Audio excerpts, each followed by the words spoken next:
माधव जय कुंज बिहारी जय राधा माधव जय कुंज बिहारी जय गोपी जन वल्लभ जय गिरिवरधारी यशोदानंदन व्रज जन रंजन यशोदानंदन व्रज जन रंजन यशोदानंदन व्रज जन रंजन यमुना तीर वनचारी जय कुंज बिहारी जय राधा माधव जय कुंज बिहारी हरे कृष्णा कृष्णा कृष्णा हरे हरे हरे राम राम राम हरे हरे हरे कृष्णा कृष्णा कृष्णा हरे हरे हरे राम राम राम हरे हरे हरे कृष्णा कृष्णा कृष्णा हरे हरे हरे राम हरे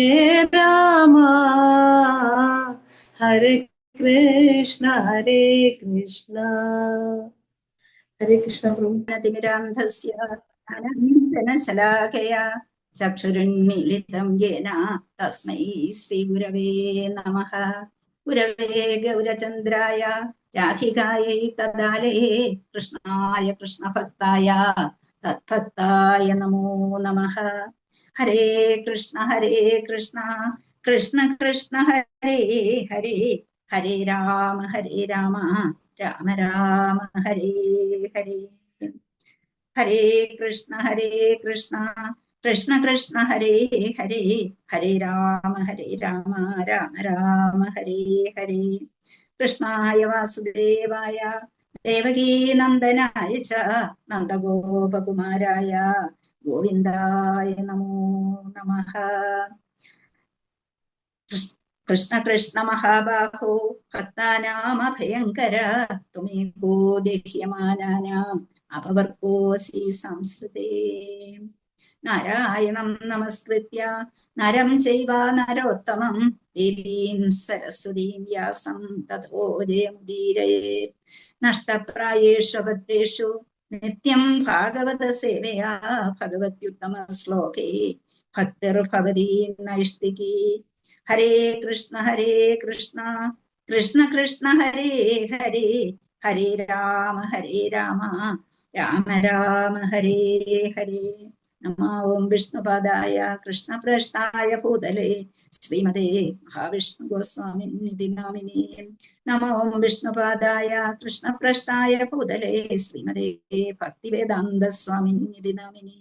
नमस्ते सारस्वते देवे गौरवाणी प्रचारिणे निर्विशेष शून्यवादी पाश्चात्य देशधारिणे। जय श्री कृष्ण चैतन्य प्रभु नित्यानंद श्री अद्वैत गदाधर श्रीवासादि गौरभक्त वृंद।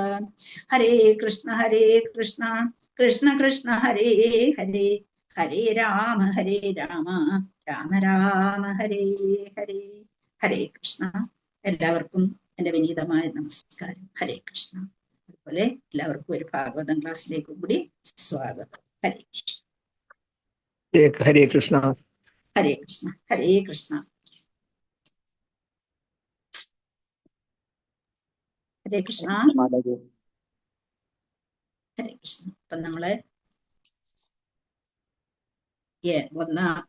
ഒന്നാം സ്കന്ധം 15-ാം അധ്യായത്തിലെ ശ്ലോകമാണ് എടുത്തുകൊണ്ടിരിക്കുന്നത്. അപ്പൊ നമ്മള് ഒന്നാം സ്കന്ധം 15-ാം അധ്യായത്തിലെ നമ്മള് എന്തൊക്കെ കണ്ടു എന്നൊന്ന് നോക്കാം. അവിടെ ആദ്യമായിട്ട് നമ്മൾ കാണുന്നത് എന്താണ്? ഒരു അർജുനന്റേതായ ഭയങ്കരമായ വിഷമം. അപ്പൊ ആ വിഷമത്തിലെ കൃഷ്ണനിൽ നിന്ന് വേർപെട്ടു പോയതിൽ നിന്ന് കൃഷ്ണനിൽ നിന്ന് വേർപെട്ടു പോകാൻ ആർക്കും സാധ്യമല്ല. എങ്കിലും കൂടെ നടന്നിരുന്ന ആ ഭഗവാന്റെ ആ രൂപം തൻ്റെ കൂടെ ഇപ്പൊ ഇല്ല എന്നുള്ള ആ ഒരു ചിന്ത അദ്ദേഹത്തിനെ മതിച്ചുകൊണ്ട് ഇരിക്കുന്നതായിട്ട് നമ്മൾ കണ്ടു. അദ്ദേഹത്തിന്റെ ബോഡി സിംറ്റംസ്, ആ സെപ്പറേഷൻ ഉണ്ടായപ്പോ അദ്ദേഹത്തിനുണ്ടായ ഭാവഭേദങ്ങളെ അതെല്ലാം കണ്ടു. അതുപോലെ തന്നെ പിന്നെന്താണ്, ഒരു നിമിഷത്തേക്ക് പോലും എനിക്ക് മാറി നിൽക്കാൻ കഴിയാതിരുന്ന ആ രൂപം എന്നിൽ നിന്ന് നഷ്ടപ്പെട്ടു എന്നുള്ള ആ ഭാവം. അപ്പൊ അപ്പോഴേക്കും ഈ പ്രപഞ്ചമെല്ലാം ഒന്നും ഇല്ലാത്തതായി മാറിയിരിക്കുന്നത് പോലെ എനിക്ക് തോന്നുന്നു. പ്രപഞ്ചത്തിൽ യാതൊന്നും തന്നെ എനിക്ക് കാണാൻ എനിക്ക് കഴിയുന്നില്ല എന്നുള്ള ഇത് തോന്നൽ ഉണ്ടാക്കി കൊടുത്തു. പിന്നീട് ഭഗവാൻ കൃഷ്ണ അദ്ദേഹത്തിന് വേണ്ടി എന്തെല്ലാം ചെയ്തു അതിനെക്കുറിച്ച് ഓർക്കുന്ന ഒരവസരമാണ്. എന്തെല്ലാം ഫേവേഴ്സ് ആണോ ഭഗവാനിൽ നിന്ന് അദ്ദേഹത്തിന് കിട്ടിയത്, അദ്ദേഹത്തിന്റെ ജീവിതത്തിൽ എന്തെല്ലാം ചെയ്തിട്ടുണ്ടോ അതെല്ലാം കൃഷ്ണന്റെ ആ ഒരു കാരുണ്യം കൊണ്ട് മാത്രമാണ് എന്ന് അദ്ദേഹം ഓർത്തുകൊണ്ട് ഇരിക്കുന്നതാണ്. അപ്പൊ അവിടെ നമ്മൾ എന്തെല്ലാം കണ്ടു? ദ്രൗപദിയെ നേടിയത് അദ്ദേഹത്തിന്റെ കരുണ കൊണ്ടാണെന്ന് പറഞ്ഞു. പിന്നെ അതുപോലെ ഇന്ദ്രനെ തോൽപ്പിക്കാൻ കഴിഞ്ഞത് അദ്ദേഹത്തിന്റെ കരുണ കൊണ്ടാണെന്ന് പറഞ്ഞു. അതുപോലെ നിവാത കവചന്മാരെയെല്ലാം തോൽപ്പിക്കാൻ കഴിഞ്ഞ ഭഗവാന്റെ കരുണ കൊണ്ടാണെന്ന് പറഞ്ഞു. അതുപോലെ ശിവനെയും ഉമയെയും പ്രസാദിപ്പിക്കാൻ കഴിഞ്ഞതും അദ്ദേഹത്തിന്റെ കരുണ കൊണ്ടാണെന്ന് പറഞ്ഞു. അങ്ങനെ എന്തെല്ലാം എനിക്ക് കിട്ടിയോ, എന്തെല്ലാം ഞാൻ ചെയ്തിട്ടുണ്ടോ, ഏതെല്ലാം വിധത്തിൽ ഏതെല്ലാം ഭാവത്തിൽ എനിക്ക് വിജയം ഉണ്ടായിട്ടുണ്ടോ അതെല്ലാം വേറെ എങ്ങൊന്നും കിട്ടിയതല്ല, എല്ലാം കൃഷ്ണൻ എൻ്റെ കൂടെ നടന്നത് കൊണ്ടാണ്, എൻ്റെ കൂടെ ഉണ്ടായിരുന്നത് കൊണ്ടാണ് എന്നുള്ള ആ ഒരു ഭാവം അവിടെ പ്രകടമാക്കുകയാണ്. അപ്പൊ അങ്ങനെ ആ ഒരു ഇന്റിമേറ്റ് ആയിട്ടുള്ള മൂമെന്റ്സ്, എന്തെല്ലാം കാര്യങ്ങളാണോ അദ്ദേഹം നേടിയത് അങ്ങനെയുള്ള വളരെ ഏറ്റവും ഇന്റിമേറ്റ് ആയിട്ടുള്ള ആ മൂമെന്റ്സിനെ കുറിച്ച് ഓരോന്നിനെ കുറിച്ചും അദ്ദേഹം പറഞ്ഞ് ഒരു വിലപിക്കുന്നില്ല എങ്കിൽ പോലും പറഞ്ഞു ഓർത്തുകൊണ്ട് അങ്ങനെ ഇരിക്കുന്ന ഒരു ഭാവമാണ് അർജുനന്റെ നമ്മളിവിടെ കാണുന്നത്. അപ്പം അങ്ങനെ എന്തെല്ലാം കാര്യങ്ങളാണ് ഇവിടെ നടന്നത് എന്നതിനെ കുറിച്ച് ഒരു ചാപ്റ്ററാണ് നമ്മളിവിടെ കാണുന്നത്. അപ്പൊ നമ്മളെ ഇവിടെ ഭഗവാനെ, ഈ ഭാഗവതത്തിൽ നമ്മൾ ഭഗവാനെ ഏത് ചാപ്റ്ററിലാണ് കാണുന്നതെന്ന് ആർക്കെങ്കിലും ഓർമ്മയുണ്ടോ? ആദ്യമൊന്നും ഭഗവാൻ പ്രവേശിക്കുന്നില്ലല്ലോ, അല്ലേ? നമ്മൾ ഭഗവാനെ ആദ്യമൊന്നും കാണുന്നില്ല. ഇതിന് ഓരോന്നോരോന്ന് നമ്മള് നൈമിശാരണ്യത്തിലെ കാര്യവും അതും ഇതൊക്കെ പറഞ്ഞു പോവുകയാണ്. അവിടെ നിന്ന് അപ്പം അവിടെ നിന്ന് നമ്മൾ ഭഗവാനെ കണ്ടില്ല. പിന്നെ എവിടെയാണ് ഭഗവാനെ കണ്ടത്? ഹരേ കൃഷ്ണ.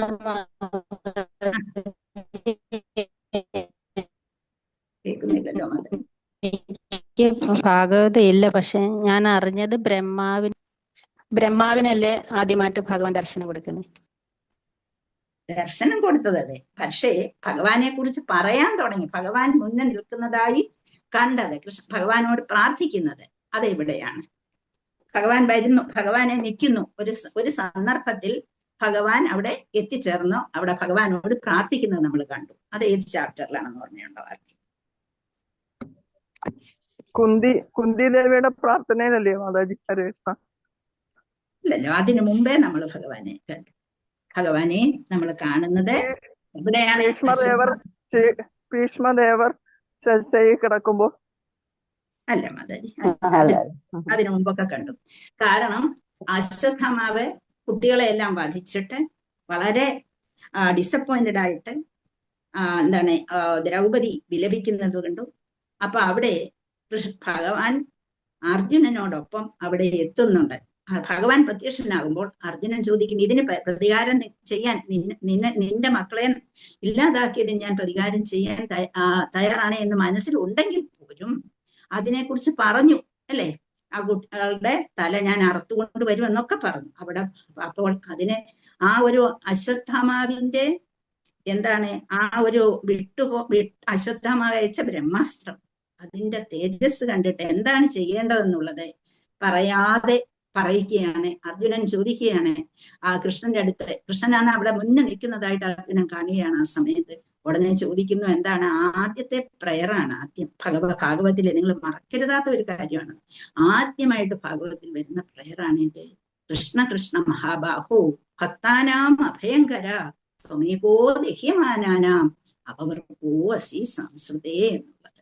അവിടെ വെച്ചാണ് അർജുനനും ഭഗവാനുമായിട്ട് കാണുന്നതായിട്ട് നമ്മുടെ ഇവിടെ ഈ ഭാഗവതത്തിൽ നമ്മൾ ദർശിക്കുന്നത്. മഹാഭാരതത്തിലല്ല, ഭാഗവതത്തിൽ നമ്മൾ ദർശിക്കുന്നത്. ആദ്യമായിട്ട് പ്രാർത്ഥിക്കുന്നതും അതാണ്. ആദ്യത്തെ പ്രാർത്ഥനയും അതാണ്. ഞാൻ പറഞ്ഞു ആദ്യത്തെ സ്ത്രീയുടെ പ്രാർത്ഥന ഏതാണെന്ന് കഴിഞ്ഞ ദിവസം ഞാൻ പറഞ്ഞിരുന്നു. ഏതായിരുന്നു ആദ്യമായിട്ട് ഒരു സ്ത്രീ ഭഗവാനെ പ്രാർത്ഥിക്കുന്നത്? ഏതാണ് ഭാഗവതത്തിൽ? ഭാഗവതം ആദ്യം ദേശീയത ഞാൻ ചോദിക്കുന്നു. ഉത്തര. ഞാൻ മഹാഭാരതത്തിലേക്ക് കടക്കുന്നില്ല. ഇത് ഇവിടെ ഇത് വെച്ചാണ് ചോദിക്കുന്നത്. അപ്പൊ ഇത് ഇവിടെ അർജുനനാണ് ആദ്യം. ഏതാണ്, ഏത് ചാപ്റ്റർ ആണെന്ന് പോലും നിങ്ങൾക്ക് ഓർമ്മയില്ലല്ലോ എന്നുള്ളതാണ് പ്രശ്നം. എന്താണ്, 7ാമത്തെ ചാപ്റ്ററിലാണ് അവർ തങ്ങൾ കാണുന്നത്. ഈ 1ാം സ്കന്ധത്തിൽ 7ാം ചാപ്റ്ററിൽ കൃഷ്ണനും അർജുനനും കൂടെ കാണുന്നു. അവിടെ കൃഷ്ണ മഹാബാഹോ ഭക്താനാം അഭയങ്കര ത്വമേകോ ദീമാനാനാം അപവർഗോസ്തി.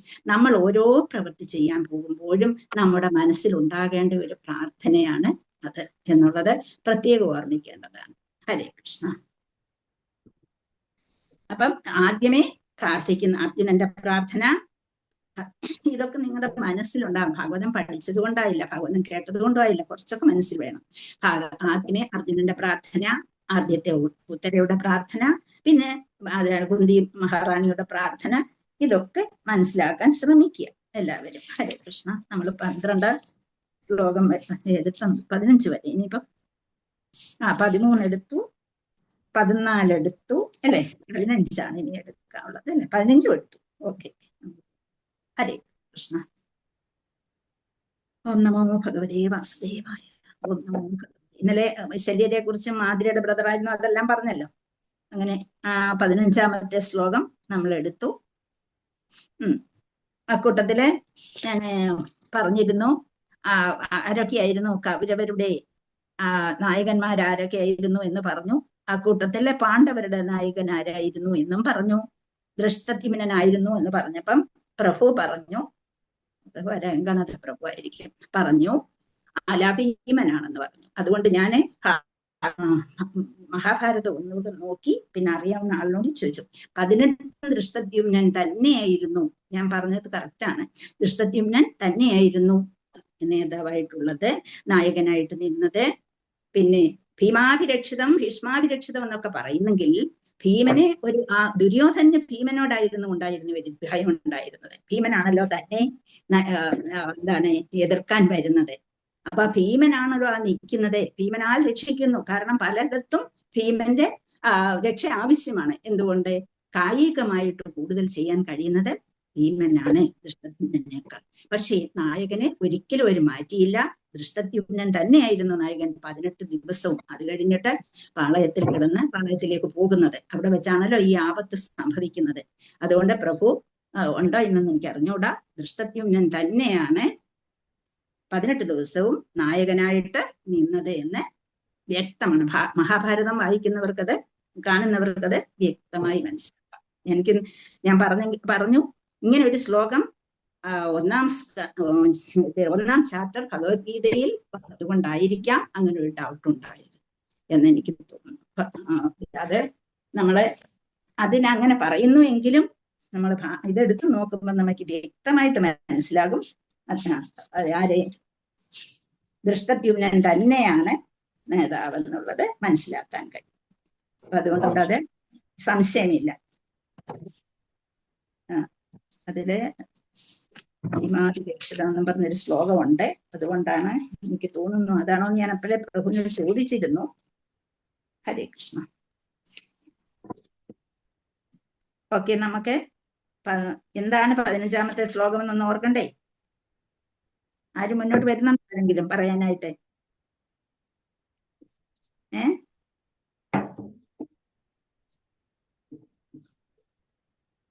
അവിടെ എന്താ കണ്ടത്? ഭീഷ്മർ, കർണൻ, ദ്രോണൻ, ശല്യർ തുടങ്ങിയവരാൽ നയിക്കപ്പെടുന്ന കൗരവരുടെ ബൃഹത് സൈന്യത്തിന്റെ ഊർജ്ജസ്വലതയും ചിന്താശക്തിയും യുദ്ധമുഖത്ത് നിന്നും പിൻവലിച്ച് അവരേവരുടെയും ആയുസ് ലഘൂകരിച്ചത് ഭഗവാൻ മാത്രമാണ്. അതുപോലെ അവരുടെ സേനാവിന്യാസം വിദഗ്ധവും സന്നാഹങ്ങൾ സമ്പൂർണവും വേണ്ടതിലധികവുമായിരുന്നു. എന്നിട്ടും യുദ്ധം മുന്നേറിക്കൊണ്ടിരിക്കെ ഇവയെല്ലാം അദ്ദേഹം ചെയ്തു. അപ്പം കൗരവരുടെ സേനാവിന്യാസം വളരെ വിദഗ്ധമായിട്ടാണ് ചെയ്തിരുന്നത്, വളരെ കാര്യമായിട്ടാണ് ചെയ്തിരുന്നത്. നേരത്തെ തന്നെ പറയുന്നുണ്ട്, ദ്രോണരോട് പറയുന്നുണ്ട് ദുര്യോധനനെ, അല്ലെ, അങ്ങയുടെ ശിഷ്യനാണ് ദൃഷ്ടദ്യുമ്നൻ. ആ ദൃഷ്ടദ്യുമ്നൻ ഒരുക്കി നിർത്തിയിരിക്കുന്ന പാണ്ഡവ സൈന്യത്തെ ഒന്ന് നോക്കൂ എന്ന് പറയുന്നുണ്ട്. അപ്പൊ അവിടെ അദ്ദേഹത്തിന് തൃപ്തി കൂടുതൽ എന്താണ്, ഭീഷ്മര ഒരുക്കി നിർത്തിയിരിക്കുന്നതാണ് നമ്മുടെ സേനയെ. അങ്ങനെ ഭീഷ്മരുടെ ആ ഒരു പ്രാഗൽഭ്യത്തെ എടുത്തു കാട്ടുന്നതായി നമുക്കവിടെ കാണാം.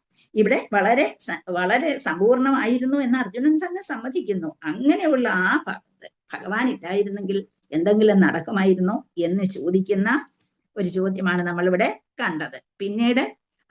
പിന്നെന്താണ്, ഭഗവത്ഗീതയിൽ ഭഗവാൻ പറയുന്നുണ്ട്, ഏതൊരു കാര്യമായാലും ആരുടെ ആയാലും ആയുസ് വർദ്ധിപ്പിക്കാനും അദ്ദേഹത്തിന് കഴിയും, ആയുസ് കുറയ്ക്കാനും അദ്ദേഹത്തിന് കഴിയും.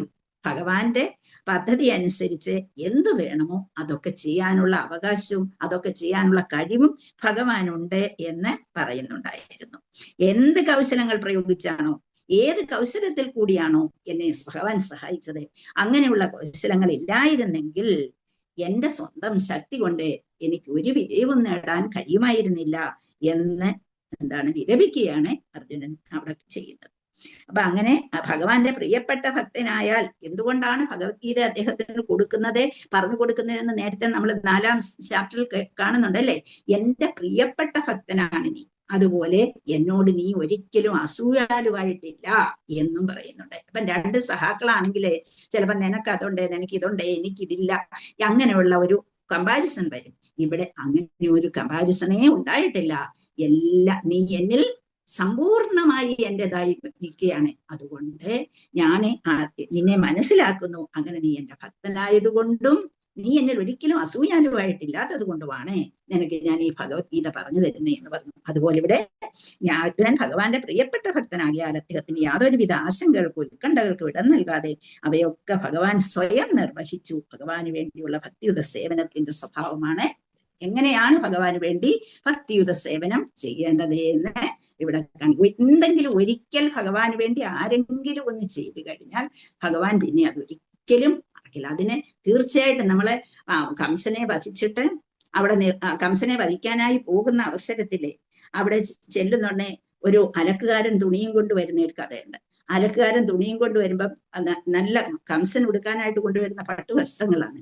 അത് ചോദിക്കുമ്പോ അദ്ദേഹം കൊടുക്കത്തില്ല. കൊടുക്കാതിരിക്കുമ്പോ ഭഗവാൻ എന്ത് ചെയ്യുന്നു, ദേഷ്യപ്പെട്ടിട്ട് ആ വസ്ത്രം അയാളെ ഒറ്റ തട്ട് കൊടുത്തിട്ട് ആ വസ്ത്രങ്ങളെല്ലാം എടുക്കുന്നു. ആ വസ്ത്രങ്ങളെല്ലാം എടുത്തതിന് ശേഷം അപ്പം അത് അവർക്ക് ചേരുന്ന രീതിയിൽ ഒന്നും അല്ലല്ലോ. അപ്പൊ അവിടെ തുന്നൽക്കാരൻ ഉണ്ടായിരുന്നു. ആ തുന്നൽക്കാരൻ എന്ത് ചെയ്തു, അത് അടുത്ത് ചെന്നിട്ട് പറഞ്ഞു, ഞങ്ങൾക്ക് വേണ്ട ചെയ്തു. കാരണം ഭഗവാനുണ്ട്, ബലരാമനുണ്ട്, കൂടെ ഇഷ്ടം പോലെ ഗോപബാലന്മാരുണ്ട്, 52 പേരുണ്ട്. അപ്പൊ ഞങ്ങൾക്ക് ചേരുന്ന രീതിയിൽ ശരിയാക്കി തരണം. ആ തുന്നൽക്കാരൻ അവിടെ ഇരുന്നുകൊണ്ട് നല്ല മനോഹരമായിട്ട് അത് ചെയ്തു കൊടുത്തു. അപ്പൊ അദ്ദേഹം എന്ത് ചെയ്തു, ആ തുന്നൽക്കാരനെ അനുഗ്രഹിക്കുകയാണ് ചെയ്തത്. അപ്പൊ ആ സമയത്ത് അദ്ദേഹത്തിനെ അനുഗ്രഹിക്കാൻ കാരണമെന്ന് പറയുന്നത് പണ്ടെന്നോ ചെയ്ത അദ്ദേഹത്തിന് ആ ഒരു പണ്ട് ചെയ്ത കാര്യങ്ങളെല്ലാം എപ്പോഴും ഓർത്തിരിക്കുന്നതാണ് അദ്ദേഹത്തിന്റെ നേച്ചർ എന്ന് പറയുന്നത്. അപ്പം നമുക്ക് അത് പറയുന്നത് എന്താണ്, കാരണം പറയുന്നത് രാമാവതാര സമയത്ത് വിവാഹം വേഗമായിരുന്നത് കൊണ്ട് വേണ്ട രീതിയിൽ വസ്ത്രങ്ങൾ നെയ്തു കൊടുക്കാൻ അദ്ദേഹത്തിന് കഴിഞ്ഞില്ല. തയ്ച്ചു കൊടുക്കാൻ അദ്ദേഹത്തിന് കഴിഞ്ഞില്ല. ആ ഒരു ആശ മനസ്സിൽ കിടന്നു. ആ ആശ ഈ ജന്മത്തിൽ സാധ്യമാക്കി കൊടുത്തു. അതിന് പ്രത്യുപകാരമായിട്ട് ഭഗവാൻ അദ്ദേഹത്തെ അനുഗ്രഹിക്കുന്നത് കാണാവും. നമ്മൾ അവിടെ സാരൂപ്യം മുക്തി കൊടുത്ത് അദ്ദേഹത്തിന് വിളിക്കുന്നു എന്നുള്ളതാണ് കാണുന്നത് നമ്മളവിടെ. അങ്ങനെ എന്തൊരു കാര്യം ഭഗവാന് വേണ്ടി ആര് ചെയ്താലും ഭഗവാൻ അത് മറക്കുകയില്ല എന്നുള്ളത് നമ്മൾ എപ്പോഴും ഓർത്തിരിക്കേണ്ട കാര്യമാണ്. ഹരേ കൃഷ്ണ. നമുക്ക് അടുത്ത ശ്ലോകത്തിലേക്ക് പോകാം. ശ്ലോകം നമ്പർ 16. യദ്ദോഷുമാ പ്രണിഹിതം ഗുരുഭീഷ്മകർണം നത്ര ത്രിഗർത്ത സൈന്ധവ ബാഹ്ലികാദൈ അസ്ത്രാണ്യമോഘ മഹിമാനി നിരൂപിതാനി നോപസ്പൃശോ ശ്രീഹരിദാസമിവാസുരാണി.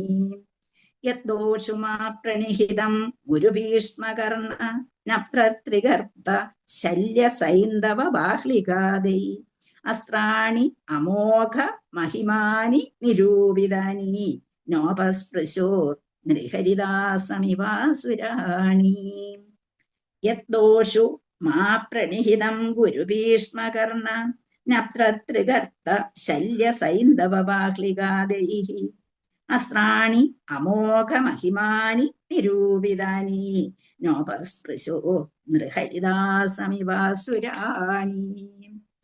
അതിന്റെ വാക്കുകൾ നമുക്ക് നോക്കാം. യത് ആരുടെ കീഴിൽ, ദോഷു എന്ന് പറഞ്ഞാൽ അവിടെ ദോഷു എന്ന് പറഞ്ഞാൽ കരങ്ങളുടെ സംരക്ഷണം. മാ പ്രണിഹിതം ഞാൻ സ്വയം നിവിഷ്ടനായിക്കൊണ്ട് ഗുരു ദ്രോണാചാര്യർ, ഗുരു എന്ന് പറഞ്ഞേക്കുന്ന ദ്രോണാചാര്യര്, ഭീഷ്മര്, കർണൻ, നപ്തൃ എന്ന് പറയുന്നത് അത് നമ്മൾ പഠിക്കും. ശ്രവസ് എന്ന് പറഞ്ഞൊരു രാജാവിനെയാണ് നപ്തൃ എന്ന് പറഞ്ഞിരിക്കുന്നത്. ത്രിഗർത്ത എന്ന് പറയുന്നത് സുശർമ്മൻ എന്നും പറഞ്ഞൊരു രാജാവ് ഉണ്ടായിരുന്നു. അദ്ദേഹത്തെ കുറിച്ച്, ശല്യരെ കുറിച്ച് ഞാൻ പറഞ്ഞതാണ്.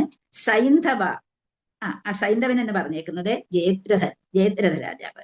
ബാഹ്ലികൻ അത് ഭീഷ്മപിതാവായ ശന്തനുവിന്റെ ഭ്രാതാവാണ് ഈ ബാഹ്ലികൻ എന്ന് പറയുന്നത്. ആദൈഹി എന്ന് പറഞ്ഞാൽ മുതലായവർ. അസ്ത്രാണി ആയുധങ്ങൾ. അമോഘ അലങ്കൃതമായ, അമോഘമായിട്ടുള്ളതെന്ന് പറയുമ്പോഴേ ലംഘിക്കാൻ കഴിയാത്തത്. മഹിമാനി അതിശക്തമായ. നിരൂപിതാനി പ്രയോഗിച്ചു.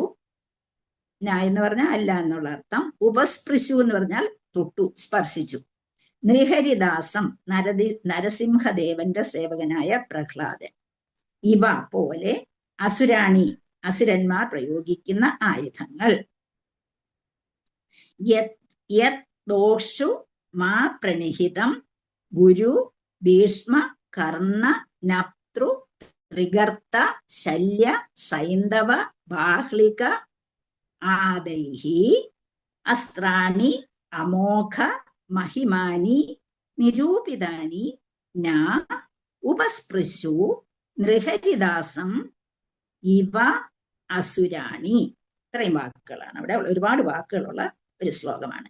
യത് ദോഷു മാ പ്രണിഹിതം ഗുരു ഭീഷ്മ കർണ നപ്തൃ ത്രിഗർത്ത ശല്യ സൈന്ധവ ബാഹ്ലിക ആദൈഹി അസ്ത്രാണി അമോഘ മഹിമാനി നിരൂപിതാനി ന ഉപസ്പൃശു നൃഹരിദാസം ഇവ അസുരാണി. വാക്കുകൾ കിട്ടിയോ?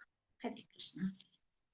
ഇത് അടുത്ത വിവർത്തനം, ട്രാൻസ്ലേഷൻ പേപ്പർ PSC ഭക്തിവേദാന്ത സംശ്രീല പ്രഭുപാദി കി ജയ്, ഗുരുദേവ് കി ജയ്, പ്രഭുപാദി കി ജയ്, അനന്തകോടി വൈഷ്ണവ വൃന്ദ കി ജയ്. ഹരേ കൃഷ്ണ. വിവർത്തനം നമുക്ക് നോക്കാം.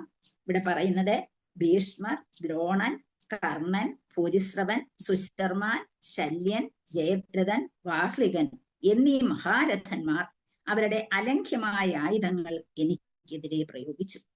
എന്നാൽ ശ്രീകൃഷ്ണ ഭഗവാന്റെ കൃപയാൽ അവയ്ക്കൊന്നും തന്നെ എന്റെ ശിരസിലെ ഒരു കേശത്തെ പോലും സ്പർശിക്കാൻ കഴിഞ്ഞില്ല.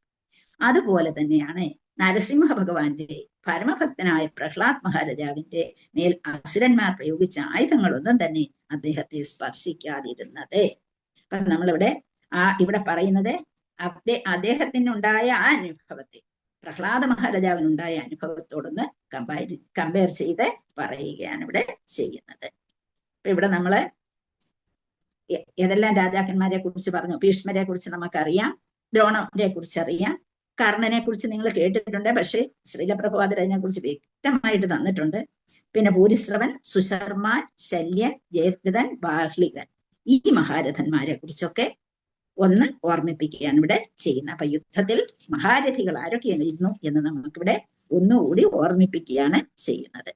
നേരത്തെ തന്നെ ഭഗവാൻ പറഞ്ഞു, സർവസ്യജാഹം ഹൃദിസന്നിവിഷ്ടോ മത്തസ്മൃതജ്ഞാനം അപോഹനം ച വേദൈശ്ച സർവൈരഹമേവ വേദ്യോ വേദാന്തകൃത്തേദവിദേവചഹം. ആ രീതിയിൽ ആരെ വേണമെങ്കിലും, ആരുടേതാണെങ്കിലും അവരുടെ ഓർമ്മയോ അറിവിയോ സ്മരണയോ ഇതെല്ലാം എന്നിൽ നിന്നാണ് വരുന്നത്. അല്ല പ്രത്യേകിച്ച് ഒന്നും തന്നെ ഇല്ല എന്ന് നേരത്തെ നമ്മൾക്ക് ഭഗവത്ഗീതയിൽ പറഞ്ഞു തന്നിട്ടുണ്ട്. അപ്പൊ ഇവിടെ ഈ ചെയ്യുന്നതെല്ലാം എല്ലാത്തിനും കാരണമായി നിൽക്കുന്നത് വേറെ ആരുമല്ല, ഭഗവാൻ തന്നെയാണ് എന്ന് നമ്മളിവിടെ കാണുകയാണ് ചെയ്യുന്നത്. അപ്പൊ ഈ ശ്ലോകം വായിക്കൂ, എന്നിട്ട് നമുക്ക്. ഹരേ കൃഷ്ണ. ഹരേ കൃഷ്ണ. ഓം നമോ ഭഗവതേ വാസുദേവായ. യദ്ദോഷുമാ പ്രണിഹിതം ഗുരുഭീഷ്മകർണ നത്യത്രിഗർത്തശലസൈന്ധവ ബ്ലാഹികാദേ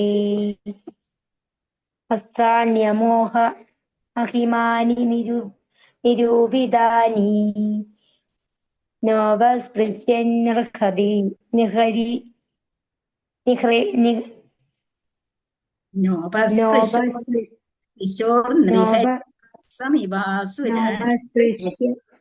സ്പൃശൂർ നിർഹരിദാസം ഇവാസുരാണി. ഹരേ കൃഷ്ണ. നോപസ്പൃശൂർ നിർഹരി ഹരിദാസമിവാസുമാണി നോപസ്പൃശൂർ ഹരിദാസമിവാസുരാണി. ഓക്കെ മാതാജി, അത് പിരിക്കുന്നത് നോക്കൂ മാതാജി. നോപസ്പൃശുഹു എന്നാണ്, ന ഉപസ്പൃശുഹു. അത് പിരിച്ചെടുക്കുമ്പോൾ ന ഉപസ്പൃശുഹു, അതാണ് നോപസ്പൃശൂർ എന്ന് വന്നിരിക്കുന്നത്. വിസർഗമാണ് അവിടെ. നോപസ്പൃശൂർ, ന ഉപസ്പൃശുഹു. പിന്നെ അടുത്ത് ഹരിദാസം, ഹരിദാസം. എന്താണ്? നരനും പിന്നെ ആരാണ്? ആ ഒരു എന്താണ് ഭഗവാൻ ആരായിട്ടാ വന്നത്? ഭഗവാനെ രക്ഷിക്കാൻ വേണ്ടി ആരായിട്ട് വന്നു? സിംഹമായിട്ട് വന്നു അല്ലെ? നരസിംഹമായിട്ട്. അതാണ് നൃഹരിദാസം ഇവ അസുരാണി. അപ്പൊ ഇത് ആ ശ്ലോക കുറച്ച് പ്രയാസമുള്ള ഇതുണ്ട് അവിടെ. മാതാജി, നമ്മള് വേറെ ബുക്കായതില് ഗുരു ഭീഷ്മകർണ ദ്രൗണീന എഴുതിയിരിക്കുന്നത്. ഗുരു എവിടെ മാതാജി? ഞാൻ വായിക്കാം. യദ്ദോഷുമാപ്രനിഹിതം ഗുരു ഭീഷ്മകർണ ദ്രൗണീ ത്രിഗർത്തശലസൈന്ധവ ബ്ലാഹ്ലയാദ്യൈ അസ്ത്രാണ്യമോഘമഹിമാനി നിരൂപിതാനി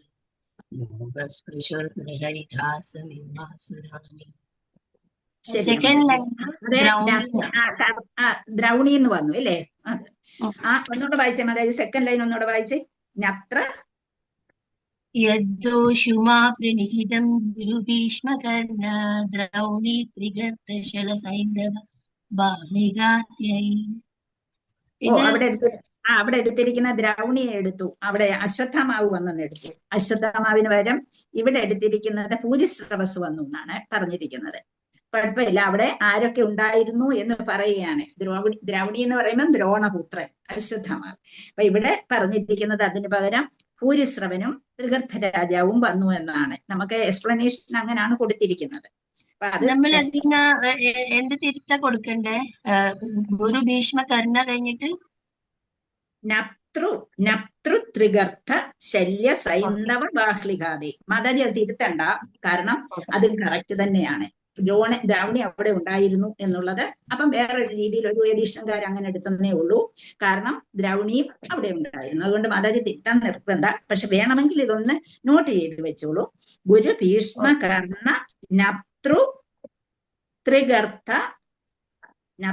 ത്രിഗർത്ത ശല്യ സൈന്ധവ ബാഹ്ലികത. ഞാൻ അത് മാതാജിക്ക് അതിനിട്ടേക്കാം, ഞാൻ വാട്സപ്പിൽ അയച്ചേക്കാം.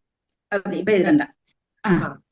മറ്റേ തെറ്റല്ല, ശരിയാണ്. അതുകൊണ്ടാണ് ഞാൻ കറക്റ്റ് ചെയ്യേണ്ടെന്ന് പറഞ്ഞത്. കാരണം അവിടെ അശ്വത്ഥമാവ് ഉണ്ടായിരുന്നല്ലോ, ദ്രൗണി ഉണ്ടായിരുന്നു. ഹരേ കൃഷ്ണ. ഹരേ കൃഷ്ണ. ഓം നമോ ഭഗവതേ വാസുദേവായ. യത്തോഷുമാ പ്രണിഹിതം ഗുരു ഭീഷ്മകർണ നൃത്രിഗർത്തശലസൈന്ധവ ബാഹ്ലികാദ്യൈ അസ്ത്രാണ്യമോഹമഹിമാനി നിരൂപിതാനി നോപസ്പൃശൂ നൃഹരിദാസമിവാസുരാണി. ഹരേ കൃഷ്ണ. ത്രിഗർത്ത ശലയല്ല, ശല്യര്. ശല്യ സൈന്ധവ, അങ്ങനല്ലേ? പുസ്തകത്തിൽ മാറ്റം ഉണ്ടോ? ശല്യ ശല്യ സൈന്ധവ ബാഹ്ലികാദേ ശല്യ. ഓക്കെ മാതാജി, ഹരേ കൃഷ്ണ. ശല എന്നുള്ള മാതാജി ശല്യം ഉണ്ടെങ്കിൽ തെറ്റാണ്, ശല്യരാണ്. ശല തെറ്റാണ്. ശല്യം. ഇന്നലെ ഞാൻ പറഞ്ഞില്ലേ, ശല്യരെ കുറിച്ച് പറഞ്ഞില്ലേ? ശല്യരെ ആരുടെ കർണന്റെ തേരാളിയായിരുന്നോണ്ട് കർണനോട് ഭഗവാന് വരുന്നതിനെ കുറിച്ചൊക്കെ നിരന്ന പീലികൾ നിരക്കവേ കുത്തി നെറുകയിൽ കൂട്ടി തിറമോട് കെട്ടി അങ്ങനെ ഭഗവാൻ വരുന്ന ആ ഒരു വർണ്ണനെ കുറിച്ച് പറഞ്ഞ ആളാണ് ശല്യര്. ശല്യാന്ന് എഴുതിക്കോട്ടെ മാതാജി, ഹരേ കൃഷ്ണ. ശല്യാന്ന് എഴുതിക്കോളൂ, അതുകൂടെ വേണം. ശല്യ സൈന്ധവ ബാഹ്ലികാദേ, അതാ സ്പെല്ലിംഗ് മിസ്റ്റേക്കാ മാതാജി അത്. അപ്പൊ നമ്മളിവിടെ കാണാൻ പോകുന്ന ഭഗവാൻ ശ്രീല പ്രഭുപാദര് പറയുന്നത് നരസിംഹദേവന്റെ മഹാഭക്തനായ പ്രഹ്ലാദ് മഹാരാജാവിന്റെ സംഭവ ചരിത്രം ശ്രീമദ് ഭാഗവതം നമ്മള് ഇനി പഠിക്കാൻ പോവാണ്. ഞാൻ ഒരുപക്ഷെ അത് നിങ്ങൾക്കൊക്കെ പഠിക്കാനുള്ള ഭാഗ്യം ഉണ്ടായിരിക്കും. 7ാം സ്കന്ധത്തിൽ. അത് 7ാം സ്കന്ധത്തിൽ മുഴുവനും വളരെ മനോഹരമായ ഒരു കാര്യങ്ങളാണ് അതിനകത്തുനിന്ന് നമുക്ക് ഗ്രഹിക്കാനുള്ളത്. ഒരുപാട് അത് 7ാം സ്കന്ധത്തിൽ നിങ്ങൾ പഠിക്കും. കാരണം അപ്പം കേവലം 5 വയസ്സ് മാത്രം പ്രായമായിരുന്നപ്പോൾ തന്നെ പ്രഹ്ലാദ് മഹാരാജാവ് തന്റെ അതിശക്തനായ പിതാവ് ഹിരണ്യകശിപുവിന്റെ അസൂയയ്ക്കും കോപത്തിനും പാത്രമായി. രാക്ഷസ രാജാവായ അദ്ദേഹത്തിന്റെ പിതാവ് കൈവശമുള്ള സമസ്ത ആയുധങ്ങളും പ്രഹ്ലാദിനെ വധിക്കാനായി പ്രയോഗിച്ചു. എങ്കിലും ഭഗവത് കൃപയാൽ ഹിരണ്യകശിപുവിന്റെ ഈ എല്ലാവിധ അത്യാപത്കരമായ പ്രവൃത്തികളിൽ നിന്നും അദ്ദേഹം പരിരക്ഷിക്കപ്പെട്ടു. അദ്ദേഹം അഗ്നിയിൽ എറിയപ്പെട്ടു. തിളച്ച എണ്ണയിലും ഗിരിശൃംഗങ്ങളിൽ നിന്നും കരിവീരന്മാരുടെ പാദങ്ങളുടെ അടിയിലും വലിച്ചെറിയപ്പെട്ടു. മാത്രവുമല്ല അദ്ദേഹത്തിന് വിഷവും നൽകപ്പെട്ടു. എന്നിട്ടും അദ്ദേഹത്തെ ഹനിക്കാൻ കഴിയാതെ വരികയാൽ അവസാനം പിതാവ് സ്വയം പ്രഹ്ലാദിനെ വധിക്കാനായി വാളെടുത്തു. അപ്പോൾ നരസിംഹദേവൻ പ്രത്യക്ഷപ്പെടുകയും നിഷ്ഠൂരനായ പിതാവിനെ പുത്രന്റെ സാന്നിധ്യത്തിൽ വധിക്കുകയും ചെയ്തു. ആകയാൽ ആർക്കും തന്നെ ഭഗവത് ഭക്തരെ ഹനിക്കാൻ സാധ്യമല്ല. അതുപോലെ ഭീഷ്മരെ പോലുള്ള മഹായുത്സുക്കൾ പ്രയോഗിച്ച ഭയാനകവും ഘോരവും അതിശക്തവും അലംഘ്യവുമായ സകലവിധ ആയുധങ്ങളിൽ നിന്നും അർജുനനെ ഭഗവാൻ പരിരക്ഷിച്ചു. അപ്പൊ ഇത് ആ ഒരു നിങ്ങൾക്ക് എല്ലാവർക്കും അറിയാവുന്ന കഥയാണ്. നരസിംഹ ഭഗവാന് വന്നിട്ട് എങ്ങനെയാണ് പ്രഹ്ലാദിനെ സംരക്ഷിച്ചത്, അതുപോലെ എന്തെല്ലാം രീതിയിലാണ് പ്രഹ്ലാദിനെ ഏതെല്ലാം രീതിയിലാണ് കഷ്ടപ്പെടുത്തിയത് സ്വന്തം പിതാവ് എന്നുള്ള കാര്യങ്ങളൊക്കെ ഇവിടെ നിന്ന് ഓർമ്മിപ്പിച്ചിരിക്കുകയാണ് ആര്യ ശ്രീല പ്രഭുപാദരൻ. അപ്പൊ ഇതിവിടെ പറഞ്ഞിരിക്കുന്ന ഓരോരുത്തരെ കുറിച്ചും ഭീഷ്മര് എല്ലാം ഇവിടെ വിശദീകരിച്ച് അതിന്റെ ഇത് തന്നിട്ടുണ്ട്. എല്ലാവരും പുസ്തകം കയ്യിലില്ലാത്തവര് നമ്മുടെ പ്രഭു ഇതെല്ലാം ഇട്ടിട്ടുണ്ട്. ഇതെല്ലാം നിങ്ങളുടെ ഗ്രൂപ്പിലുണ്ട്. അപ്പൊ ആ ഗ്രൂപ്പിൽ നിന്ന് എടുത്ത് ഒന്നുകിൽ അത് കോപ്പി എടുത്ത് വായിക്കുകയോ അല്ലെങ്കിൽ അത് നോക്കി വായിക്കാവുന്നവർ അങ്ങനെ വായിക്കുകയോ ചെയ്യണം. കാരണം ഒരുപാട് പോയിന്റ്സ് എന്തെല്ലാം ഉണ്ടോ അതെല്ലാം അതിൽ പറഞ്ഞിട്ടുണ്ട്. അപ്പൊ അതുകൊണ്ട് ശ്രീല പ്രഭുപാദര് പറഞ്ഞിരിക്കുന്ന ആ ഓരോ സെന്റൻസസും നിങ്ങൾ മനസ്സിലാക്കുക, വായിക്കുക. പുസ്തകം ഇല്ലാത്തവരെ ഉള്ളവരുടെ പുസ്തകത്തിൽ നിന്ന് വായിക്കുക. കർണനെ കുറിച്ചാണ് ആദ്യം പറഞ്ഞിരിക്കുന്നത്. അപ്പൊ നമ്മളിവിടെ പറഞ്ഞില്ലേ, യഥോഷമാ പ്രണിഹിതം ഗുരു ഭീഷ്മ കർണ എന്ന് പറഞ്ഞിട്ടുണ്ട്. ത്രികർത്ത ശല്യ സൈന്ധവ ബാഹ്ലികാദേ, അവരെ കുറിച്ചൊക്കെ ഒരു ചെറിയ വിവരണം, ചെറുതല്ല, കർണനെ കുറിച്ച് വളരെ വിശദമായിട്ടാണ് ഇവിടെ പറഞ്ഞു തന്നിരിക്കുന്നത്. അപ്പൊ അതുപോലെ ആരാണ് കർണൻ എന്ന് നിങ്ങൾക്ക് എല്ലാം അറിയാം. കുന്തിദേവിയുടെ പുത്രനാണെന്നും അതുപോലെ സൂര്യദേവനിൽ ഉണ്ടായ പുത്രനാണെന്നും അതെങ്ങനെയാണ് സംഭവിച്ചതെന്നും അറിയാൻ വയ്യാത്തവരാരും നമ്മുടെ ഗ്രൂപ്പിൽ ഉണ്ടാകില്ലല്ലോ. ഉണ്ടോ? ആരെങ്കിലും ഉണ്ടോ? ഉണ്ടെങ്കിൽ ഇപ്പൊ പറയണം, ഞാനത് പറയാം, വെറുതെ സമയം കളയണ്ടല്ലോ. പിന്നെ അതുപോലെ പറയുന്നതിന് മടിക്കരുതേ ആരും. പിന്നെ അവിടെ ഹരേ കൃഷ്ണ മാതാജിക്ക് അറിഞ്ഞൂടെ കുന്തിദേവിയെ ആരാണ് വളർത്തിയത്? കുന്തി ഭോജൻ അല്ലേ? ആ കുന്തി ഭോജന്റെ കൊട്ടാരത്തിലെ വളരെ സ്വാതന്ത്ര്യത്തോടുകൂടി വളർന്നു വന്ന കുന്തിദേവി വരുന്ന അതിഥികളെ സൽക്കരിക്കുന്നതിൽ അവർക്കായിരുന്നു പ്രാധാന്യം കൊടുത്തിരുന്നത്. അങ്ങനെ ദുർവാസാവ് അവിടെ എത്തുന്ന അവസരത്തിൽ വളരെ കാര്യമായിട്ട് അദ്ദേഹത്തെ സൽക്കരിക്കുന്നു. അങ്ങനെ സൽക്കരിക്കുന്ന കൂട്ടത്തില് സൽക്കരിച്ചപ്പോൾ വേണ്ട എല്ലാ ബ്ലെസ്സിങ്സും കൊടുക്കുന്നു. ബ്ലെസ്സിങ്സ് എല്ലാം കൊടുത്ത കൂട്ടത്തില് അദ്ദേഹം വരം കൊടുത്തു. അങ്ങനെ ആ വരം ഉപയോഗിക്കാൻ, വരത്തിൽ നിന്ന് ഇഷ്ടപ്പെടുന്ന ഏതൊരു ദേവനെ നീ പ്രാർത്ഥിക്കുന്നു, ഏതൊരു ദേവനെയാണോ നിനക്ക് ഇഷ്ടം പ്രാർത്ഥിക്കുന്നു, ആ ദേവനിൽ നിന്ന് നിനക്ക് 5 കുട്ടികൾ ഉണ്ടാകും എന്ന് നേരത്തെ തന്നെ വരം വാങ്ങിയിരുന്നു. അപ്പം അങ്ങനെ ആ വരം ഉണ്ട്, അതൊന്ന് ടെസ്റ്റ് ചെയ്ത് നോക്കാം. കൊച്ചു കുട്ടിയല്ലേ, അപ്പൊ അവർക്കതൊരു പിള്ളേരെ ആകപ്പാടെ ഒന്ന് ടെസ്റ്റ് ചെയ്യാമെന്ന് നോക്കി. അങ്ങനെ ടെസ്റ്റ് ചെയ്ത് സൂര്യദേവനോട് പ്രാർത്ഥിച്ചതാണ്. അവർക്കുടൻ തന്നെ കുട്ടി ഉണ്ടാകുന്നു. അങ്ങനെയാണ് ഈ കർണൻ എന്ന് പറയുന്ന കുട്ടി അവർക്ക് ജനിക്കുന്നത്. അപ്പൊ ഉണ്ടായിക്കഴിഞ്ഞു.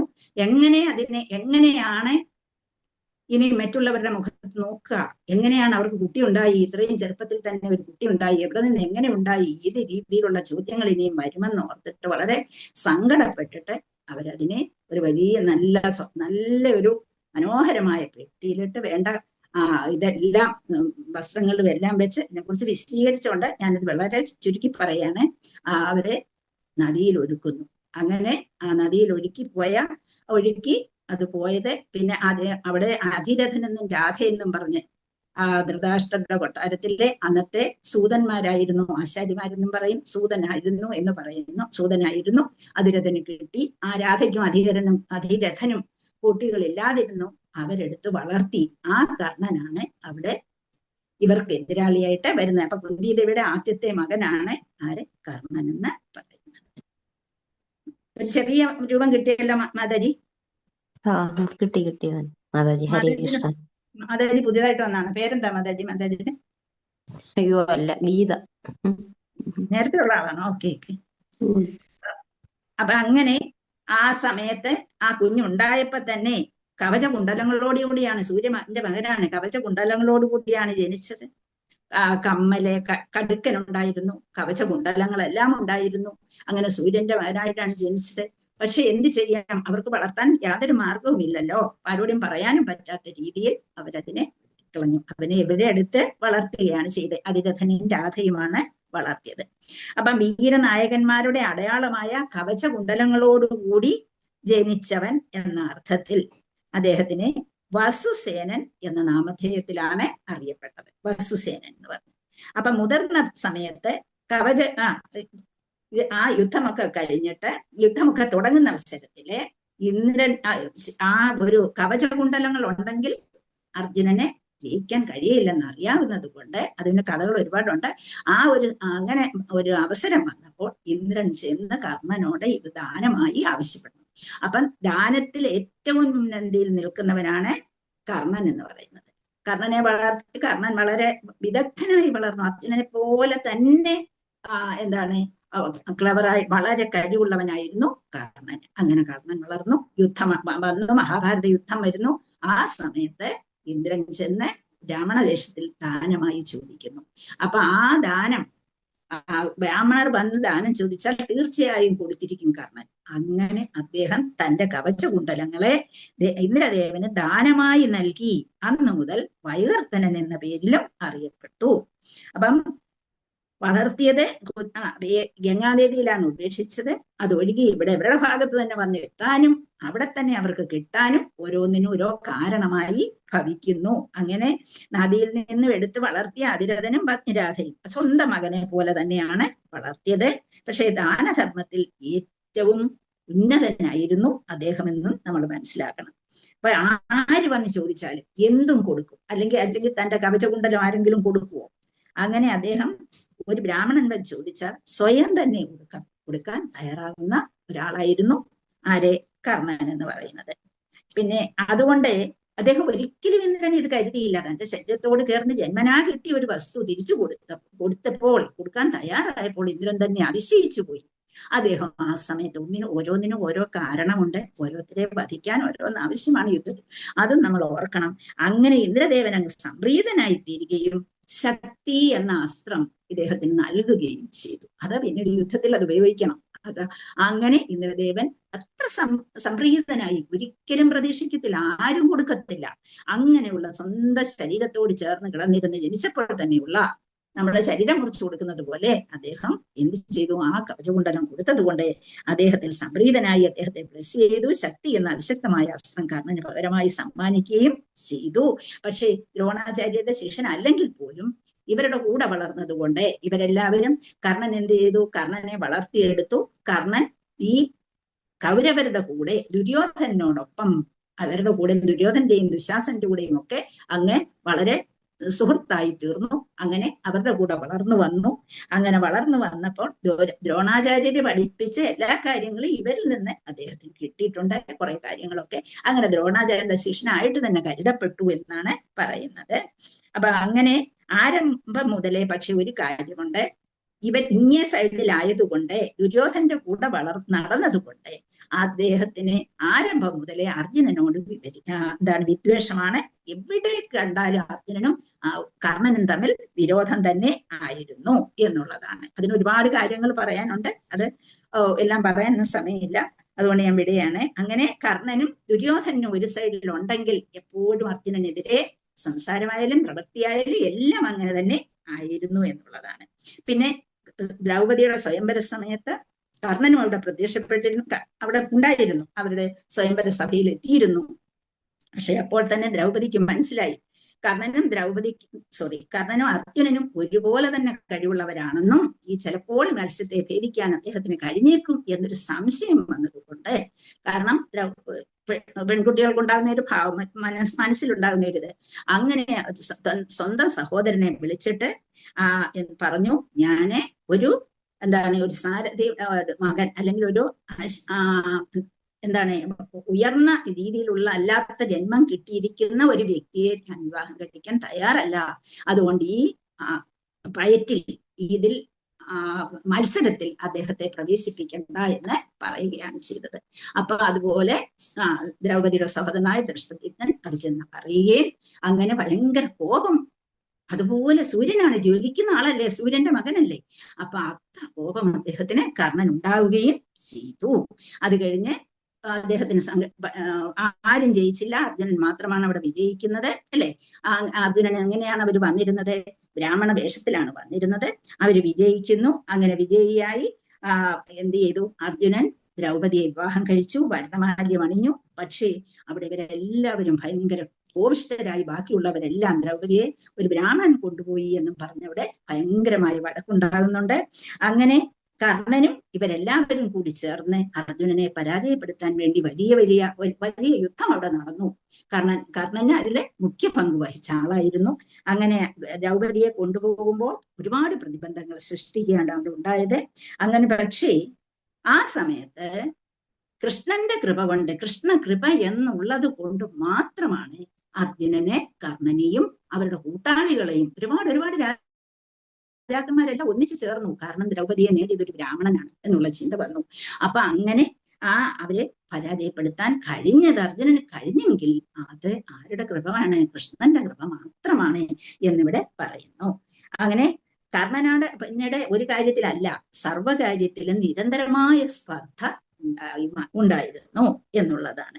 അപ്പം ആ ഒരു കർണനും അർജുനനും തമ്മിലാണ്, കാരണം കഴിവിൽ ഒരുപോലുള്ളവർ തമ്മിലാണല്ലോ സ്പർദ്ധ ഉണ്ടാകുന്നത്. അതുപോലെ ഭീമനോടും ഉണ്ടായിരുന്നു. പക്ഷേ പല സ്ഥലത്തും വെച്ച് അർജുനനോടും ഭീമനോടും 3-4 പ്രാവശ്യം കർണൻ പരാജയപ്പെട്ടിട്ടുണ്ട്. പല സമയത്തും പരാജയപ്പെടുത്താൻ കഴിഞ്ഞിട്ടുണ്ട്. പക്ഷേ നമുക്കറിയാം, ധൃതരാഷ്ട്ര തന്റെ രാജ്യമെന്നും പറഞ്ഞ രാജ്യത്തെ പിടിച്ചു കെട്ടിവെക്കുന്ന ആളാണല്ലോ. അപ്പം രാജ്യം പിടിച്ചിരുന്നെങ്കിലും ഇടയ്ക്ക് ഈ ദുര്യോധനൻ തന്നെ ഞാൻ രാജാവാണെന്ന് പറഞ്ഞിട്ട് എല്ലാ അധികാരങ്ങളും അദ്ദേഹം തന്നെ നടത്താൻ തുടങ്ങി. സിംഹാസനം ആരോഹണമൊന്നും ഉണ്ടായിട്ടില്ല, രാജാവായി അവരോധിച്ചിട്ടുമില്ല. പക്ഷേ ഞാനാണ് രാജാവെന്നും പറഞ്ഞ് അച്ഛൻ്റെ കയ്യിൽ നിന്ന് ഭരണമൊക്കെ പിടിച്ചെടുത്തിട്ട് ഭരണം നടത്തിക്കൊണ്ട് ഇരുന്നു. ആ സമയത്ത് അംഗരാജ്യത്തെ രാജാവായി കർണനെ വാഴിക്കുന്നുണ്ട്, അംഗരാജ്യത്തിലെ രാജാവായിട്ട്.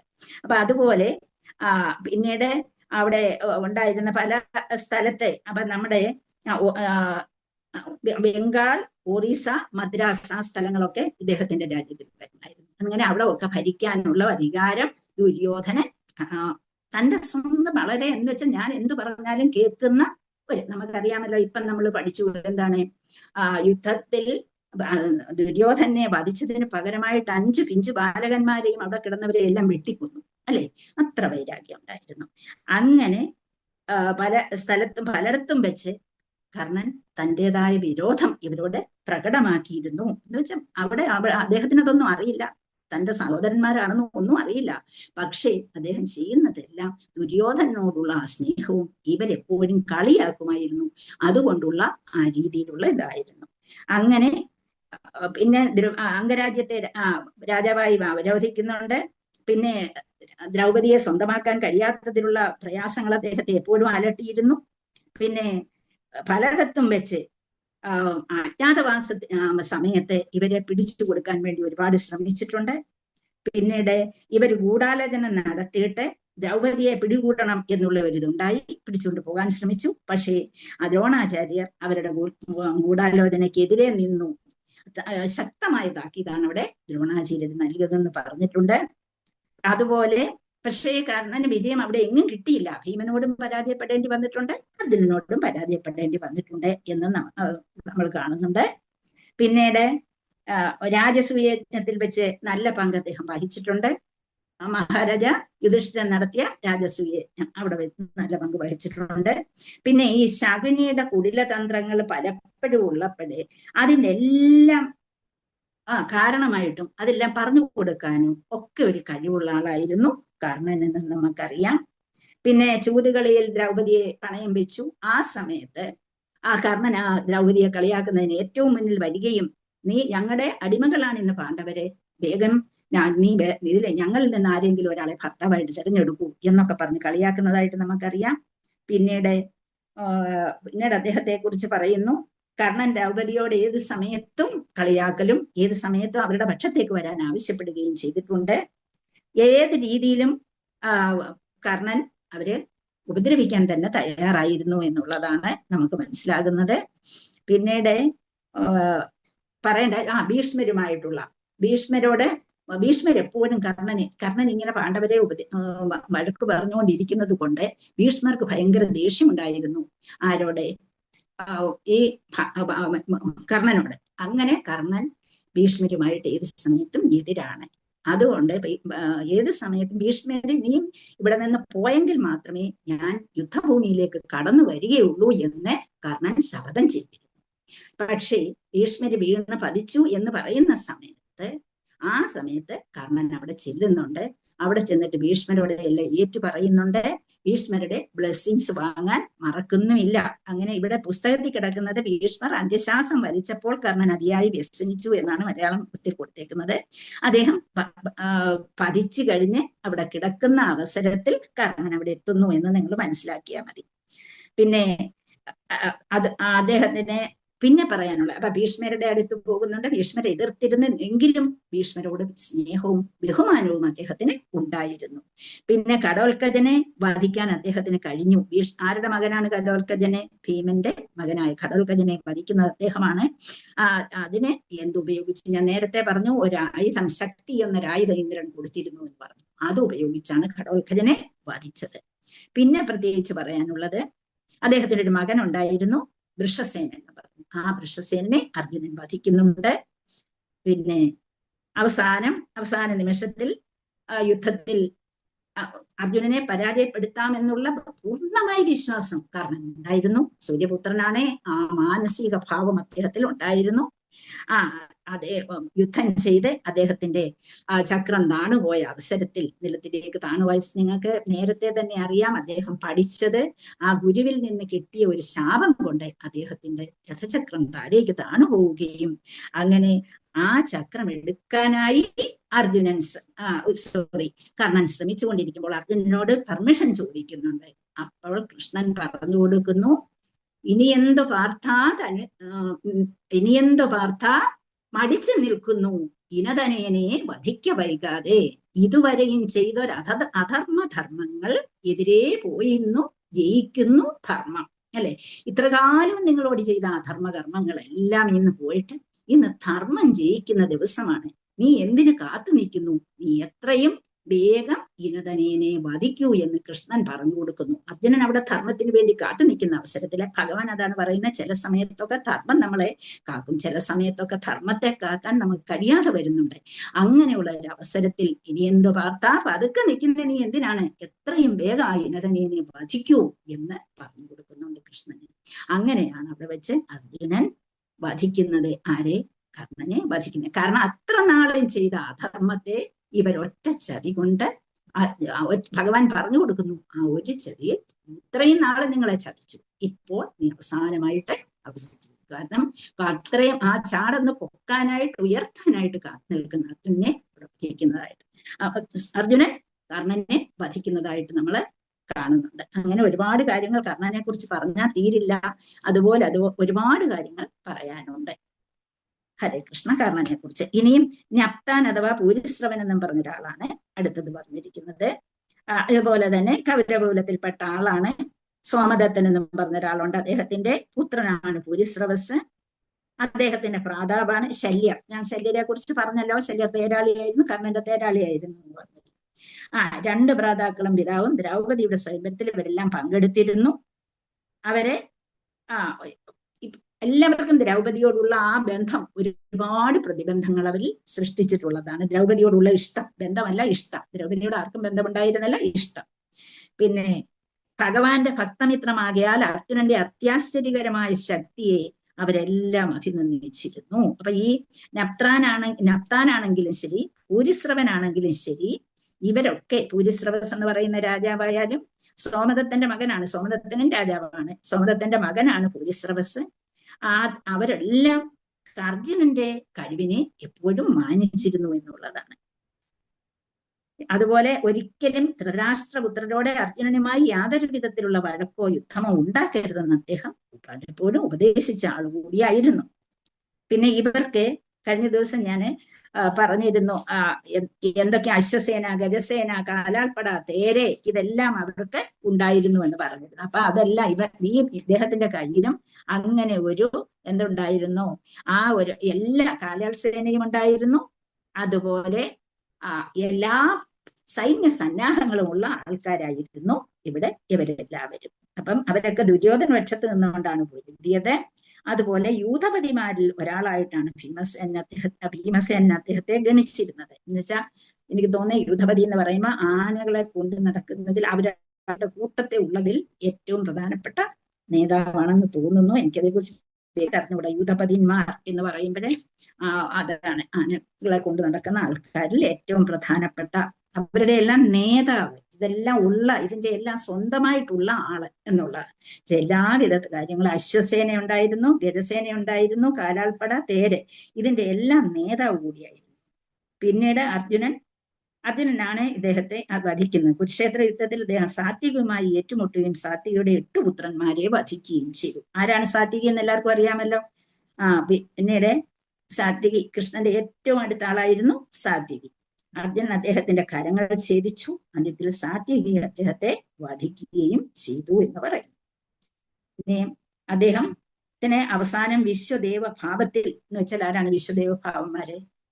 ഡെമിഗോഡ്സ് അല്ലെ, ദേവന്മാരുടെ ഭാഗത്തിൽ വിലയം പ്രാപിച്ച ആളാണ് പൂരിശ്രവസ് എന്ന് പറയുന്നത്. പിന്നീട് ത്രികർത്തൻ അഥവാ സുസർമാനെ കുറിച്ച് പറഞ്ഞിട്ടുണ്ട്. ഒരു രാജാവ് തന്നെയായിരുന്നു ത്രികർത്ത ദേശത്തിന്റെ. അവരും എന്തിൽ പങ്കെടുത്തു? ദ്രൗപദിയുടെ സ്വയംവരത്തിൽ പങ്കെടുത്തു. അങ്ങനെ അവരെല്ലാം വിരോധം അർജുനനോട് ഉണ്ടാവുകയാണ് ചെയ്തത്.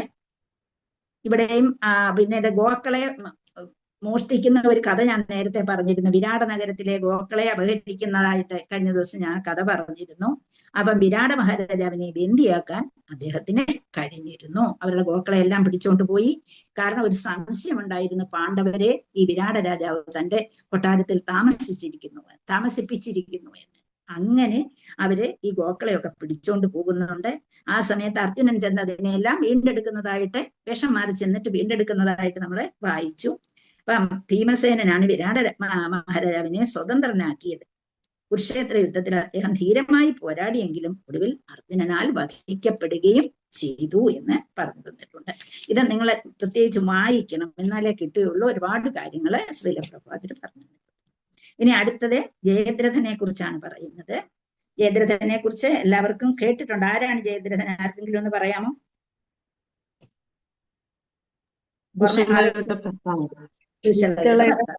ഭർത്താവ്. അദ്ദേഹത്തിന്റെ പ്രത്യേകത എന്തായിരുന്നു? നമ്മൾ എപ്പോഴും ഓർക്കാൻ കാരണം എന്താണ് അദ്ദേഹത്തെ കുറിച്ച്? ആരെ വധിച്ചു? അർജുനാദികളുടെ മക്കളെ. എന്താ? സുഭദ്രയുടെയും അർജുനന്റെയും മകൻ അല്ലേ? മകനെ ആരാണ് വധിക്കുന്നത്? ഈ മഹാരഥിമാരെല്ലാം കൂടെ ചേർന്നിട്ട് കർണനും ദുര്യോധനും ദ്രോണരും കൃപാചാര്യരും ദുശാസനും ജയദ്രഥനും ശകുനിയും ഇത്രയും മഹാരഥിമാർ ഒന്നിച്ചു ചേർന്നാണ് വധിക്കുന്നത്. അപ്പൊ അതുകൊണ്ട് ആ ഒരു കാര്യങ്ങൾ എല്ലാവരും ഓർത്തിരിക്കുമായിരിക്കുമെന്ന് ഞാൻ കരുതുന്നു, എല്ലാവർക്കും അറിയാമെന്ന് ഞാൻ കരുതുന്നു. വളരെ ജയദ്രഥൻ എന്ന് പറയുന്ന സൈന്ധവദേശത്തിന്റെ രാജാവാണ്. ഇന്നത് പാകിസ്ഥാനിലാണ് സൈന്ധവദേശം, സിന്ധ് എന്ന് പറയുന്നത്. അദ്ദേഹത്തിന്റെ പത്നിയായിരുന്നു ദുശള. ഇനി ഇവിടെയും ഇദ്ദേഹവും ദ്രൗപദിയുടെ വിവാഹത്തിൽ പങ്കെടുത്ത ആളാണ്. വളരെയധികം ആത്മാർത്ഥമായി ആഗ്രഹിച്ച ആളായിരുന്നു ദ്രൗപദിയെ സ്വന്തമാക്കാനായിട്ട്. അവിടെ വിവാഹം നടന്നു പോകുമ്പോൾ യുദ്ധത്തിലൊക്കെ ഇദ്ദേഹവും പങ്കെടുത്തിരുന്നു. അപ്പൊ എങ്കിലും അദ്ദേഹത്തിന് ദ്രൗപദിയെ ലഭിച്ചില്ല എന്നുള്ളതാണ്. പിന്നീട് ഒരവസരത്തിൽ അദ്ദേഹം കാമ്യവനത്തിൽ പോയ അവസരത്തില് എന്തോ ഒരു വിവാഹത്തിന് വേണ്ടി കാമ്യവന ഭാഗത്തേക്ക് പോയ ശല്യദേശത്തേക്ക് പോകുന്ന അവസരത്തില് ദ്രൗപദിയെ വീണ്ടും കാണാനിടയായി. വീണ്ടും അവളോട് അഭിനിവേശം തോന്നിയിട്ട് അവളെ എങ്ങനെങ്കിലും സ്വതന്ത്രമാക്കണമെന്ന് പറഞ്ഞവിടെ യുദ്ധം ചെയ്യാനും ഒക്കെ ഇദ്ദേഹം തയ്യാറായിട്ടുള്ള ഒരാളാണ്. അപ്പം ആ പേര് കേൾക്കുമ്പോ തന്നെ എപ്പോഴും പാണ്ഡവരോട് എതിർത്തുകൊണ്ടിരുന്ന ഒരാളായിരുന്നു. പിന്നീട് അദ്ദേഹത്തിന്റെ ഒരു കൂട്ടുകാരൻ വഴി ദ്രൗപദിയെ എങ്ങനെങ്കിലും പിടിച്ചുകൊണ്ടുവരാൻ അദ്ദേഹം ശ്രമിച്ചു. പക്ഷേ ആദ്യം പറഞ്ഞു വിവാഹം കഴിക്കാമെന്ന് പറഞ്ഞു. കാരണം ഇവരിങ്ങനെ 12 വർഷത്തേക്കൊക്കെ കാട്ടിൽ നടക്കുകയാണല്ലോ, അതുകൊണ്ട് ഞാൻ വിവാഹം കഴിച്ചോളാം. അവരത് നിരാകരിച്ചു. പക്ഷേ പിന്നീട് എന്ത് ചെയ്തു? ബലാത്കാരമായി അവളെ രഥത്തിൽ കയറ്റാൻ ശ്രമിക്കുകയും ചെയ്തു. അവളെ പിടിച്ചുകൊണ്ട് പോകാൻ ശ്രമിച്ചു. കൂട്ടുകാരനെ വിട്ടു നോക്കി, അവളെ പിടിച്ചുകൊണ്ട് പോകാൻ നോക്കി. അവസാനം ബലാത്കാരമായിട്ട് അവളെ പിടിച്ച് രഥത്തിൽ കയറ്റാൻ നോക്കി. അവൾ ഉപ്പോടെ എന്നുവെച്ചാൽ അഗ്നിയിൽ നിന്ന് ജനിച്ചവളാണ്, നല്ല കഴിവുള്ളവളാണ്. അവൾ ഉപ്പോടുകൂടി അദ്ദേഹത്തെ അടിച്ച് ഇദ്ദേഹം താഴെ വീഴുന്നുണ്ട്, ജയദ്രഥൻ. പക്ഷെ താഴെ വീണെങ്കിൽ പോലും സ്ത്രീയുടെ കഴിവ് പുരുഷനോടെ പറ്റില്ല എന്നുള്ളത് അവിടെ കാണിക്കുന്നുണ്ട്. അപ്പൊ എന്ത് ചെയ്തു? ഇവൻ ചാടി എഴുന്നേറ്റിട്ട് വീണ്ടും അവളെ പിടിച്ച് രഥത്തിൽ കയറ്റി കൊണ്ടുപോകുന്നുണ്ട്. അപ്പൊ ഇത് അവിടുന്ന് ധൗമ്യമുനി ആരാണെന്ന് പാണ്ഡവരുടെ ഗുരുവാണല്ലോ. അപ്പൊ അദ്ദേഹം ഇതെല്ലാം കണ്ടിട്ട് അദ്ദേഹം യുധിഷ്ഠിരനെ വിവരം അറിയിക്കുന്നു. അങ്ങനെ പാണ്ഡവരെത്തി ജയദ്രഥന്റെ പടയാളികളെ എല്ലാം വധിക്കുന്നു. ഭീമൻ എന്ത് ചെയ്തു? ജയദ്രഥനെ പിടികൂടിയിട്ട് പ്രഹരിച്ച് മരണാസന്നനാക്കിയിട്ട് തലയിൽ നിന്ന് 5 മുടി നിർത്തിയിട്ട് ബാക്കി എല്ലാ മുടിയും ഷേവ് ചെയ്ത് കളഞ്ഞതിന് ശേഷം പിടിച്ചു കൊണ്ടുവന്നിട്ട് യുധിഷ്ഠിരന്റെ അടിമയാക്കി കൊണ്ടുവെക്കുന്നു, അടിമയാക്കി നിർത്തുന്നു. അങ്ങനെ അടിമനാക്കിയപ്പോഴേ യുധിഷ്ഠിരൻ ധർമ്മരാജാവാണല്ലോ, അദ്ദേഹത്തിന് തന്റെ സഹോദരിയാണല്ലോ ദുശള. അങ്ങനെ സഹോദരിയുടെ ഭർത്താവിനെ തന്റെ അടിമയാക്കി എന്നുള്ള ആ ഒരു വിഷമം നിമിത്തം അദ്ദേഹം എന്ത് ചെയ്തു? അദ്ദേഹത്തെ സ്വതന്ത്രനാക്കി. സ്വതന്ത്രനാക്കിയപ്പോൾ ഇദ്ദേഹത്തിന് വിജയിക്കാൻ കഴിയില്ല എന്ന് അറിഞ്ഞുകൊണ്ട് യുധിഷ്ഠിരന്റെ കീഴിൽ ഒരു സാമന്ത രാജാവായി നിന്നുകൊള്ളാം എന്ന് പറഞ്ഞുകൊണ്ട് ഇദ്ദേഹം അവിടെ നിന്ന് പോകുന്നു. സ്വന്തം രാജ്യത്ത് പോയിട്ട് ഇദ്ദേഹത്തിന്റെ ഒരു സാമന്ത രാജാവാകാമെന്ന് സമ്മതിച്ച് അവിടെ പോകുന്നു. അങ്ങനെ പോയി കുറച്ച് കഴിഞ്ഞപ്പോൾ അദ്ദേഹത്തിന്റെ മനസ്സ് വളരെയധികം ഇതായിട്ട് അദ്ദേഹം വിചാരിച്ചു ഹിമാലയത്തിൽ പോയിട്ട് ശിവനെ തപസ് ചെയ്യാൻ പോകുന്നു. അങ്ങനെ അവിടെ വെച്ച് തപസ് ചെയ്യുന്ന അവസരത്തില് അവിടെ ഗംഗോത്രിയുടെ ഭാഗത്താണ് പോകുന്നത്. സമന്ത പഞ്ചകം എന്നൊക്കെ കേട്ടിട്ടുണ്ടല്ലോ. അപ്പൊ അവിടെ പോകുന്നു. അങ്ങനെ ശിവനെ പ്രസാദിപ്പിച്ച് ഏറ്റവും വലിയ പ്രീതി നേടിയെടുത്ത് ഒരു കാര്യം ആവശ്യപ്പെട്ടു. എനിക്ക് പാണ്ഡവരെ തോൽപ്പിക്കണം, ഒന്നിച്ച് കഴിയില്ലെന്ന് എനിക്കറിയാം. അതുകൊണ്ട് ഒരു സമയത്ത് ഒരാളെ എന്ന രീതിയിലെങ്കിലും എനിക്ക് തോൽപ്പിക്കാൻ കഴിയണം എന്നുള്ള വരം നേടിയെടുത്തു ശിവനിൽ നിന്ന്. അങ്ങനെ യുദ്ധത്തിൽ കൗരവപക്ഷത്ത് നിൽക്കുകയാണ് അദ്ദേഹം ചെയ്യുന്നത്. അങ്ങനെ അവിടെ വെച്ച് ജയദ്രഥനെ ഇവരെ ഒക്കെ അതുകൊണ്ടാണ് എന്തുണ്ടാകുന്നത്? സുഭദ്രയുടെ മകനെ ഹനിക്കാൻ കഴിയുന്നത്. അതിനെ അടുത്ത ദിവസം പറയാം, സമയം കഴിഞ്ഞുപോയി. ഒരുപാട് കാര്യങ്ങൾ അതിനകത്തുണ്ട്. ഹരേ കൃഷ്ണ. ഹരേ കൃഷ്ണ. എന്തെങ്കിലും സംശയം ഉണ്ടെങ്കിൽ ചോദിക്കാം.